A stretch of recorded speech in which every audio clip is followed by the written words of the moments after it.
seek with my son, and found something terrifying. During quarantine, my 4-year-old and I played a lot of hide and seek. Well, hide and seek with a few extra rules. 1. I'm the only one that hides, he doesn't want to. 2. I have to call out Yoo-hoo every few minutes, otherwise he'd never find me. And 3. When he gets close, I pop a hand or foot out of my hiding spot. And he shrieks, "I see your feet." 4-year-olds are really stupid, okay? And I didn't exactly have the money to buy him a ton of toys. We just moved into this house a few weeks ago. The rent took up nearly my entire paycheck. I got all the furniture from FreeCycle. We ate beans and rice often, and I was still driving around a 20-year-old car. "Hide again?" Benjamin said, tugging my hand. "Hide again. But it's almost bedtime. Please." "Okay. But only one game, okay? Go count in the kitchen." He ran around the corner as fast as he could. 1. 2. I ran through the living room, and then I saw it, the hall closet. Perfect. I opened the door and ducked inside.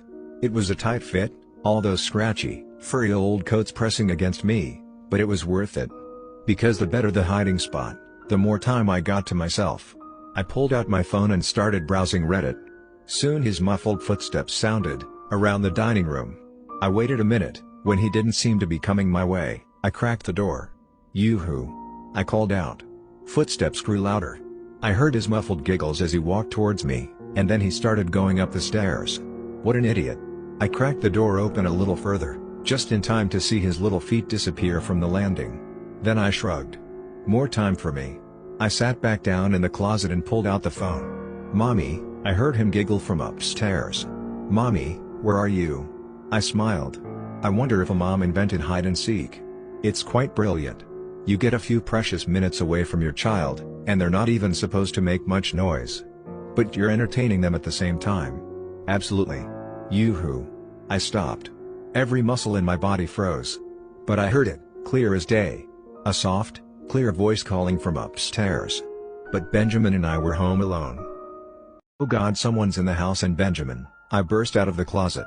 "Benjamin? Where are you?" I heard Benjamin's footsteps running above me. His giggles, trailing down to me. I couldn't move. Couldn't breathe. "Benjamin!" I finally screamed. More giggles. And then Benjamin's voice, "I see your feet." No. I catapulted up the steps, screaming for him. I burst into his bedroom, but he wasn't there. Just his empty rocket bed, comforter rumpled, embroidered stars staring back at me. I ran back into the hallway, spinning around. "Benjamin?"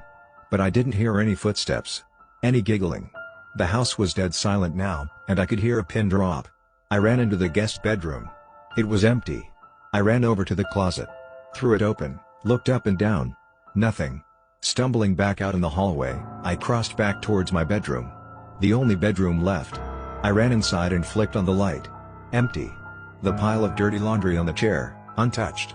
The wardrobe, hanging open. My clothes inside. The pillows piled up on each other in a heap. Heart dropping, I ran around the other side of the bed. Also empty. I crouched to look under the bed. Empty. "Mommy? Mommy?" Relief flooded me as I heard that voice.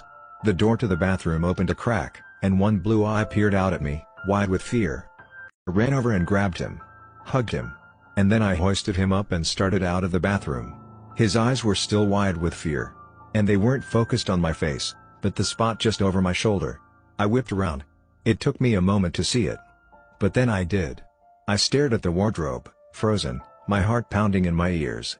In the shadows, poking out from underneath the hems of my dresses and coats, were 2 feet. In moments like this, the brain doesn't really think. It's too slow. Instinct trains. The smartest thing would have been to lock ourselves in the bathroom and climb out the window. But instead, I just ran for the hallway. As fast as I could. As I ran down the stairs, I heard the weighted footsteps, slow and methodical, resonating through the house. I could still hear them pounding into my brain as I ran to the neighbor and screamed for help. The police came. They searched the house. They didn't find anything, no signs of forced entry, either. So they promised me they'd patrol my street for the next few days, but that was really all they could do. I decided to stay at a friend's house for a few weeks, until I felt safe again. But every time I closed my eyes, I could see them. Those 2 feet, that looked so off, somehow. Swollen, as if waterlogged. A bit too grayish in tone to belong to any normal person. Toenails blackened and split. And I think back to that wardrobe. How I'd gotten it for free. How the owner told me his mother had just died, and he was just trying to get rid of all her stuff as quickly as possible. And I wondered, how, exactly, did she die?